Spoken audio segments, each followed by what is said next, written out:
Keluarga menilai pengeroyokan Wiyanto Halim 89 tahun oleh sekelompok orang hingga tewas di Jalan Pulau Kambing, kawasan Jakarta Industrial Estate Pulau Gadung, Cakung, Jakarta Timur ada kejanggalan. Hal itu diungkapkan oleh keluarga korban maupun tim dari penasihat hukum saat menggelar konferensi pers di rumah duka Grand Heaven Pluit, Penjaringan, Jakarta Utara pada Senin 24 Januari. Kuasa hukum keluarga korban Freddy Yepati menilai aksi pengeroyokan terhadap korban oleh sekelompok orang tidak terjadi secara spontan. Informasi lebih lengkapnya akan disampaikan oleh rekan jurnalis kami dari Warta Kota Live, ada Junianto Hamonangan di sana. Halo, Junianto. Rekan Firda. Ya, Juni, bisa Anda informasikan apa alasan dari pihak keluarga sendiri, keluarga pengeroyokan korban ini bukan sesuatu yang spontan? Ya, rekan Firda, dapat saya laporkan kasus pengeroyokan terhadap seorang lansia yang terjadi pada Minggu dini hari berbuntut panjang. Pengeroyokan terhadap lansia tersebut diduga tidak terjadi secara spontan oleh pihak penasihat hukum dari keluarga korban. Mereka beralasan kasus tersebut terasa janggal karena jarak antara kejadian dengan lokasi pengeroyokan lumayan jauh. Menurut mereka, sangat ya dimungkinkan mereka begitu niat untuk mengejar korban hingga kemudian melakukan pengeroyokan terhadap korban yang sudah berusia 89 tahun. Juni, bagaimana sikap dari pihak keluarga sendiri dengan musibah yang menimpa lansia 89 tahun ini?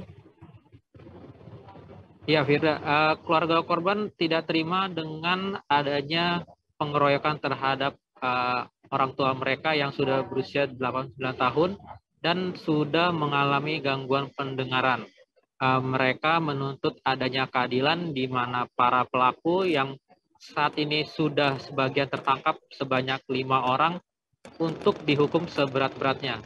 Pasalnya, keluarga merasa bahwa korban adalah sosok yang sangat membantu keluarga dan tidak pernah berbuat yang aneh-aneh semasa hidupnya. Firda. Juni, apakah dari pihak keluarga sendiri memiliki saksi terkait dugaan pengeroyokan yang tidak spontan ini? Ya, berdasarkan keterangan dari penasihat hukum saat menggelar konferensi pers pada Senin kemarin, mereka beralasan mempunyai beberapa saksi yang melihat secara langsung kejadian pengeroyokan tersebut yang terjadi Minggu dini hari. Ketika itu, mereka secara sengaja melakukan pengeroyokan dan bahkan mengambil gambar untuk mengabadikan momen yang sangat chaos tersebut dan diduga tidak terjadi secara spontan. Pasalnya mereka begitu membabi buta dalam melakukan penganiayaan terhadap korban yang saat itu sedang mengendarai mobilnya seorang diri. Firda. Baik, Juni, bisa Anda informasikan kemarin 24 Januari pada Senin kemarin sudah ada 14 orang yang sudah diperiksa oleh pihak kepolisian sendiri yang diduga terlibat dalam aksi pengeroyokan ini, dan sudah ada 1 tersangka yang ditetapkan. Apakah saat ini sudah bertambah begitu terkait penetapan tersangka?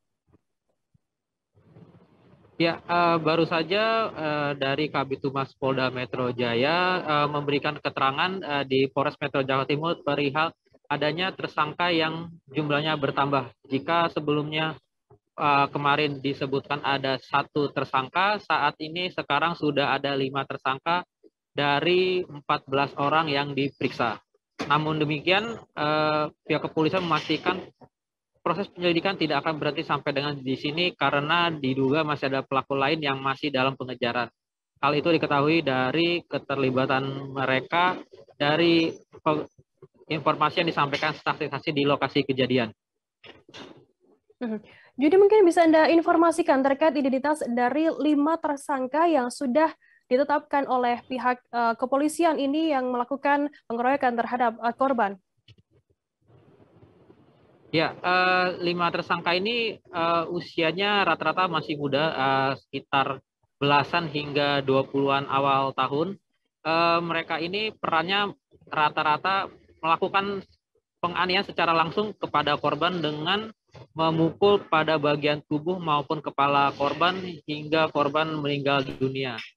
Selain itu, di antara 5 orang yang ditangkap dan telah ditetapkan sebagai tersangka, 1 diantaranya merupakan provokator, di mana pelaku ini adalah orang yang motornya tertabrak oleh korban, namun ketika itu korban tidak berhenti sehingga pelaku mengejar korban dengan meneriaki korban sebagai maling. Hingga akhirnya terjadi aksi penganiayaan yang menyebabkan korban tewas. Baik, terima kasih rekan jurnalis dari Warta Kota Live, Junianto Habonangan atas laporan Anda. Tribuners, jurnalis kami tadi juga sudah menghimpun keterangan dari anak korban Brina dan kuasa hukum keluarga korban Freddy Yepati. Berikut liputannya untuk Anda. Tidak menerima, Brina papa meninggal dalam keadaan dengan keadaan mengelakkan kayak gini gitu. Kita minta keadilan. Kalau udah meninggal itu kita dapat apa gitu loh. Rumah papa ada di daerah Kalibata. Dekat sekali untuk bisa menuju rumah daripada ke Pulau Kambing gitu loh. Itu cuma dari tempat kelas cuma 10 menit, kalau nggak macet kayak tengah malam itu pasti 10 menit nyampe rumah. Kenapa harus sampai ke arah sana gitu? Itu yang kita hitung juga. Besok akan dikremasi. Kalau dikremasi jam 12, selesainya kremasi sekitar 2,5 jam. Jadi sekitar jam 2:30 akan ditaruh. Kami ini bukan sekedar pengeroyokan biasa. Ini pasti ada dalamnya, ada pihak-pihak yang memang menghendaki hal ini terjadi. Ini keyakinan keluarga. Dan kami sangat berharap bahwa para pelaku utama, aktor di balik kejadian ini bisa diusut dan motif apa yang membuat mereka melakukan ini bisa dibuktikan, bisa diketahui gitu. Tidak pernah keluar malam. Karena memang usianya kan sudah 89 tahun gitu kan. Dan beliau punya supir. Hari itu supir beliau cuti, tidak masuk kerja. Sore-sore beliau pergi dari rumah, bawa mobil. Entah pergi kemana kita tidak tahu. Dan tidak kembali lagi. Baru pagi hari dari pihak keluarga menanyakan ini kemana nih.